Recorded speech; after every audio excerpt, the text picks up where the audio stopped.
ಪೂಜ್ಯಾಯ ರಾಘವೇಂದ್ರಾಯ ಸತ್ಯಧರ್ಮರತಾಯ ಚ ಭಜತಾಂ ಕಲ್ಪವೃಕ್ಷಾಯ ನಮತಾಂ ಕಾಮಧೇನುವೆ. ನಾನಿವತ್ತು ಏಕಾದಶಿಯ ಮಹತ್ವ ಮತ್ತು ಆಚರಣೆ ಹೇಗೆ ಮಾಡಬೇಕು ಅಂತ ತಿಳಿಸ್ತೀನಿ. ಎಲ್ಲ ರಥಗಳಿಗಿಂತ ಅತ್ಯಂತ ಶ್ರೇಷ್ಠವಾದ ರಥ ಯಾವುದೆಂದರೆ ಅದು ಏಕಾದಶಿ ರಥ. ಏಕಾದಶಿ ರಥದಿಂದ 3 ಫಲಗಳು ಒಟ್ಟಿಗೆ ಸಿಗುತ್ತವೆ. ಕೆಲವು ರಥಗಳಿಂದ ನಮ್ಮ ಪಾಪ ಎಲ್ಲ ಹೋಗುತ್ತೆ, ಕೆಲವು ರಥಗಳಿಂದ ಪುಣ್ಯ ಬರುತ್ತೆ, ಕೆಲವು ರಥದಿಂದ ಮನಸ್ಸಿನ ಅಭಿಲಾಷೆಗಳು ಪೂರ್ಣಗೊಳ್ತವೆ. ಮನುಷ್ಯನ ಎಲ್ಲ ಪಾಪಗಳನ್ನು ಪರಿಹರಿಸುವ ಶಕ್ತಿ ಏಕಾದಶಿ ರಥಕ್ಕಿದೆ. ಸಕಲ ಪಾಪವನ್ನು ಪರಿಹರಿಸುತ್ತದೆ. ಈ ರಥದಿಂದ ಸಾವಿರಾರು ಅಶ್ವಮೇಧ ಯಾಗವನ್ನು ಮಾಡಿದಷ್ಟು ಪುಣ್ಯ ಬರುತ್ತದೆ. ಏಕಾದಶಿಯನ್ನು ಬ್ರಾಹ್ಮಿನ್ಸೇ ಮಾಡಬೇಕು ಅನ್ನೋದಿಲ್ಲ, ಎಲ್ಲ ಜಾತಿಯವರು ಮಾಡಬಹುದು. ಏಕಾದಶಿ ವ್ರತಕ್ಕೆ ಯಾವುದೇ ಜಾತಿ ಭೇದದ ಅಂತರ ಇಲ್ಲ. 8 ವರ್ಷದಿಂದ 80 ವರ್ಷದವರೆಗೂ ಸಹ ಮಾಡ್ಬೋದು. ಏಕಾದಶಿ ವ್ರತದಲ್ಲಿ ವಿಷ್ಣುವಿನ ಪ್ರೀತಿಗೆ ಪಾತ್ರರಾಗೋದು ತುಂಬ ಮುಖ್ಯ. ವಿಷ್ಣು ದೇವರ ಸ್ಮರಣೆ ಮಾಡಬೇಕು. ಏಕಾದಶಿ ವ್ರತದಲ್ಲಿ ಏನನ್ನು ತಿನ್ನಬಾರ್ದು, ಉಪವಾಸ ಇರಬೇಕು. ಅಂದು ಯಾವ ದೇವತೆಗಳು ಸಹ ನೈವೇದ್ಯ ಸ್ವೀಕಾರ ಮಾಡಲ್ಲ.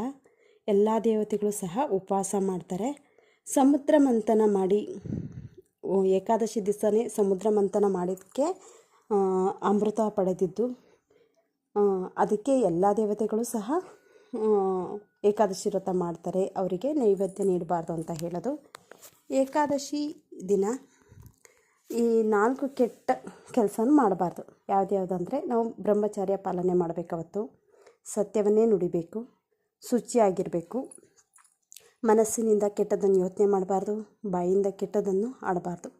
ವಿಶೇಷವಾಗಿ ವಿಷ್ಣು ಸ್ಮರಣೆ ಮತ್ತು ವಿಷ್ಣುವಿನ ಪ್ರೀತಿಗಾಗಿ ಇಡೀ ದಿನ ನಾವು ವಿಷ್ಣು ಸಹಸ್ರನಾಮ ಹೇಳೋದಾಗಿರ್ಬೋದು, ವಿಷ್ಣು ಸ್ಮರಣೆನ ಮಾಡಬೇಕು. ಹಾಗಿದ್ರೆ ಏಕಾದಶಿ ಯಾವಾಗಿನಿಂದ ಪ್ರಾರಂಭಿಸಬೇಕು ಅಂದರೆ ದಶಮಿಯಿಂದ ಪ್ರಾರಂಭಿಸಬೇಕು. ದಶಮಿಯ ದಿನ ಸ್ವಲ್ಪ ಲೈಟಾಗಿ ನಾವು ಮಧ್ಯಾಹ್ನನೇ ತಿಂದುಬಿಟ್ಟು ನಾವು ಮನೆಯೆಲ್ಲ ಕ್ಲೀನ್ ಮಾಡಿ ಸ್ನಾನ ಮಾಡಿ ನಾವು ಭಗವಂತನಿಗೆ ಸಂಕಲ್ಪ ಮಾಡ್ಕೋಬೇಕು. ನಾನು ಯಾಕೆ ಏಕಾದಶಿ ಮಾಡ್ತಾಯಿದ್ದೀನಿ ಅಂತ ನಾವು ಕೆಂಪಕ್ಕಿ ಇಟ್ಕೊಂಡು ಮತ್ತು ತುಳಸಿ ಹಿಡಿದು ಭಗವಂತನ ಹತ್ರ ನಾವು ಸಂಕಲ್ಪ ಮಾಡಿಕೊಂಡು ಏಕಾದಶಿ ವ್ರತ ಸ್ಟಾರ್ಟ್ ಮಾಡಬೇಕು. ಏಕಾದಶಿ ಪ್ರಾರಂಭಿಸಿದ ನಂತರ ನಾವು ಏಕಾದಶಿ ದಿವಸ ತಣ್ಣೀರು ಸ್ನಾನನೇ ಮಾಡಬೇಕು. ತಾಂಬೂಲ ಹಾಕೋರಿದ್ರೆ ಅದನ್ನು ಹಾಕಬಾರ್ದು. ಮತ್ತು ತಲೆಗೆ ಎಣ್ಣೆ ಹಾಕೋಣೋದಾಗಿರ್ಬೋದು ಅಥವಾ ಮೈಗೆಲ್ಲ ಎಣ್ಣೆ ಹಚ್ಕೊಂಡು ಸ್ನಾನ ಮಾಡೋದಾದರೆ ಇದನ್ನೆಲ್ಲ ಮಾಡಬಾರ್ದು. ಕೆಟ್ಟ ಚಟಗಳನ್ನು ಅವತ್ತು ಯಾವುದೂ ಮಾಡಬಾರ್ದು. ಶೇವಿಂಗ್ ಮಾಡೋದಾಗಲಿ, ಕಟ್ಟಿಂಗ್ ಮಾಡೋದಾಗಲಿ ಇದು ಮಾಡ್ಕೋಬಾರ್ದು. ನಾವು ಅಲಂಕಾರ ಸಹ ಏಕಾದಶಿ ದಿನ ಮಾಡ್ಕೋಬಾರ್ದು.